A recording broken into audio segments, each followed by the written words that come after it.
pembanding yang lain, dalam putusan Saka Tatal jelas itu ada visum et repertum. Kemudian ada saksi-saksi, yang kalau kemudian saksi di belakang hari mencabut laporannya kan itu urusan lain. Tapi pada saat itu saksi confirm semuanya mengatakan bahwa itu adalah pembunuhan. Jadi kalau ditanyakan kepada kami sebagai kuasa hukum Ibtu Rudiana bahwa ini adalah pembunuhan, ya 1000% kami katakan ini pembunuhan. Sidang PK kemarin dari tim kuasa hukum Saka Tatal menyebut bahwa kematian kedua korban ini karena kecelakaan bukan karena pembunuhan. Masihkah kemudian Ibtu Rudiana dan keluarga yakin bahwa kedua korban ini termasuk anaknya ini jadi korban pembunuhan? Bukan kecelakaan? Bang Mardiman? Yakin 1000% Mas. Alasannya, kalau membandingkan dengan pernyataan di PK kemarin? Ini kan kebetulan dengan urusan Saka Tatal ya. Saka Tatal ini kan sudah ada putusannya nomor 16. Jadi kalau dibilang tidak ada scientific investigation atau hasilnya pembanding yang lain, dalam putusan Saka Tatal jelas itu ada visum et repertum. Kemudian ada saksi-saksi, yang kalau kemudian saksi di belakang hari mencabut laporannya kan itu urusan lain. Tapi pada saat itu saksi confirm semuanya mengatakan bahwa itu adalah pembunuhan.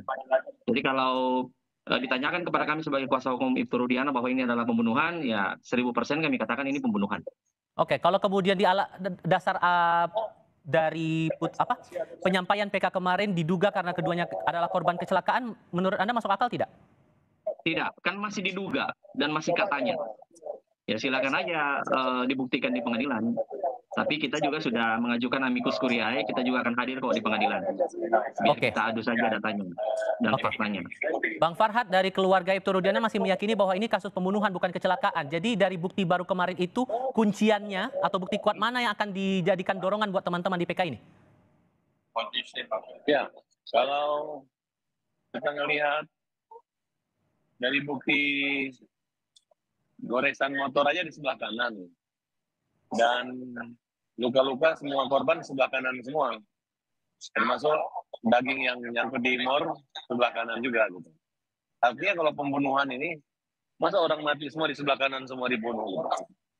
Ya itu satu. Kedua, saya nggak mau berdebat masalah dengan Rudiana karena Rudiana juga hanya sebagai ayah korban aja. Saya nggak melihat lagi dia sebagai orang yang membuktikan atau sebagai pahlawan yang menangkap pembunuh anaknya. Karena sekarang kan sudah mulai terkuat. Artinya, ke-11 orang yang didatangnya Rudiana ke rumah Rudiana itu, justru dengan bebasnya Peggy, itu sudah merupakan satu langkah titik terang bahwa ada yang tidak beres dalam penyidikan awal. Apalagi dengan cabutnya Liga Akbar dan pengakuan daripada Dede. Justru saat ini bukan kami harus beradu atau berperang melawan Rudiana, justru pihak polisi dapat menggelar kembali gelar lanjutan untuk mengungkap misteri kematian Vina dan Eki, agar jangan sampai orang yang tidak salah itu dihukum. Ini sudah 8 tahun loh mereka di penjara.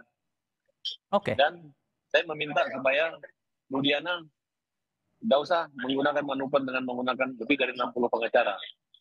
Karena bukan itu penyelesaiannya. Dan kita minta Rudiana muncul aja gitu. Karena dia kan polisi.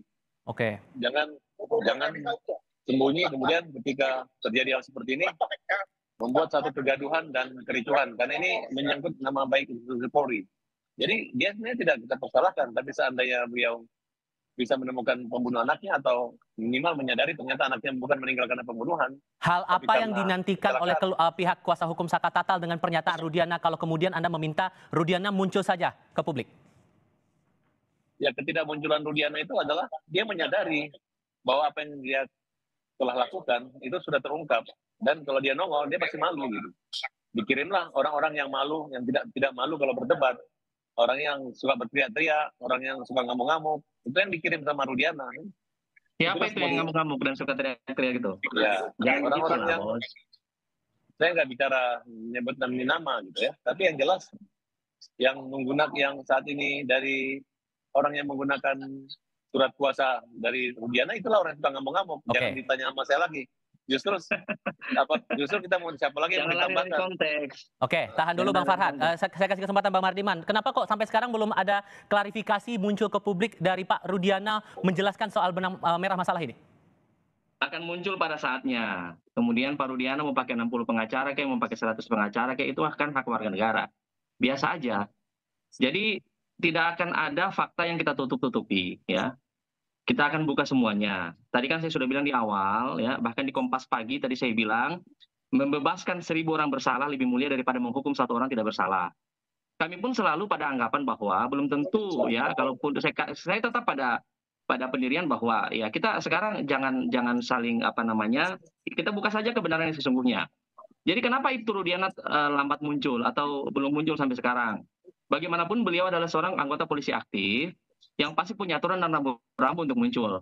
Tapi karena sekarang tekanan masyarakat, framing dan sebagainya sudah sedemikian keras, ya maka beliau menunjuk kami begitu ya. Jadi ya kita lawyer bukan orang yang tukang ribut-ribut gitu kan, untuk menjelaskan dan menyampaikan juga kepada publik bahwa ini loh fakta dan data yang bisa tersaji, dan Ibtu Rudiana suatu saat akan muncul kok ya. Suatu saat itu akan menunggu momen kapan menurut Anda? Karena kan dari sekian banyak yang kasus ini muncul menyasar kepada Rudiana. 1-2 hari ini kita akan mengajukan amicus curiae ke pengadilan. Jadi nggak usah diminta, kita yang mau datang memang ya, kita sudah mengajukan itu. Kita akan jelaskan kok. Oke, Bang Farhad, dalam sidang Anda juga bilang akan meminta polisi yang olah TKP jasad Vina dan Eki pertama kali untuk dihadirkan dalam sidang. Kesaksian seperti apa yang sesungguhnya dinantikan oleh tim penasihat hukum Saka Tatal agar bisa membuktikan kasus ini betul kecelakaan? Jadi gini, kalau dalam perkara begini, ya, nggak usah lagi dipersulit bahwa atau susah-susah pengacara mencari novum atau bukti baru, karena yang memiliki bukti itu ya polisi. Kecuali kejadian di rumah saya, mungkin saya punya bukti. Ini kan TKP di tengah jalan yang bisa menyentuh, menggeser mayat itu kan adalah polisi. Nah, oleh karena itu ini catatannya, kita minta kepada Kapolri untuk mempermudah akses ke sana dan memerintahkan agar penyidik laka yang awal itu datang ke pengadilan. Kemudian kita nggak takut Rudiana nggak datang, nggak ada peduli sama Rudiana itu. Yang jelas Rudiana lah yang ketakutan. Nah, dan dengan Rudiana ketakutan, dia mengirim 60 pengacara. Sekarang itu kan satu kegiatan Polri aja nggak membela Rudiana kok dia menunjuk 60 pengacara. Emang sehebat apa Rudiana harus menunjuk 60 pengacara? Memang nggak ada. Tidak wajar seorang anggota polisi aktif memiliki 60 atau 100. Masa Polri harus membela Rudiana? 100 pengacara. Yang logis saja. Justru kalian ini sangat mengganggu. Saya rasa dengan adanya 60 pengacara ini membuat ketahuan lah bahwa Rudiana ini udah angkat tangan gitu. Hanya mereka ini yang sudah tidak punya rasa malu lagi dan tidak mengerti bahwa masyarakat sekarang ingin keadilan dan orang yang tidak salah bebas. Gitu. Kalau kemudian sewaktu diminta untuk dihadirkan dalam sidang PK ini, Pak Rudiana siap atau tidak, Bang Mardiman? Pasti siap. Kan tadi saya bilang nggak diminta pun kita sudah mengajukan amicus curiae. Kita mau hadir gitu. Kita mau jadi sahabat pengadilan. Kalau untuk sidang PK ini? Iya. Oke, ditunggu ya. Kita tunggu aja. Oke, hal apa yang akan dipertegas nanti oleh Pak Rudiana dalam sidang nanti kalau kemudian betul akan dipanggil, Bang Mardiman? Yang kita pertegas bahwa semua keterangan, semua fakta yang disajikan di persidangan tahun 2016, baik putusan nomor 16-nya Saka Tatal maupun putusan nomor 4-nya teman-teman itu adalah benar adanya. Ya, dengan bukti-bukti kuat ya. Tidak ada penyimpangan proses penyidikan dan penyelidikan. Ya, jadi kita akan sampaikan itu. Oke, Bang Farhad, terakhir untuk Anda, kalau kemudian PK ini betul dipenuhi oleh hakim bahwa ini kasus kematian Vina dan Eki ini karena kecelakaan, dampak hukumnya apa nanti? Maksudnya dampak hukum buat siapa? Kalau kemudian PK teman-teman ini akan dikabulkan, dampak hukumnya akan bagaimana nanti? Oh, dari sekarang pun walaupun belum ada proses hukum mengabulkan aja, udah ada dampaknya dong bagi mereka. Pertama, hukum semua penyidik-penyidik yang salah menangkap PGI. Kedua, Rudiana itu waktu menangkap orang-orang itu tidak ada surat perintah penyelidikan, tidak ada.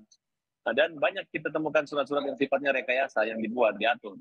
Kemudian dalam kesimpulan PK kita kemarin ini pengakuan mereka akibat adanya penyiksaan. Tidak ada satu orang saksi pun yang melihat mengalami situasi tersebut, dan mereka memang diarahkan sama Rudiana. Nah sekarang lawan Rudiana itu bukan kita lagi, lawan dia itu adalah Aib. Kalau Aib bisa membuat si Dede, kalau Dede bisa membuktikan ya tidak menutup kemungkinan Budiana juga akan dipenjara, kira-kira seperti itu. Oke, Bang Farhad Abbas terima kasih, Bang Mandiman juga terima kasih sudah hadir Ya, dalam terima diskusi kami kasih. kali ini. Selamat sore semuanya.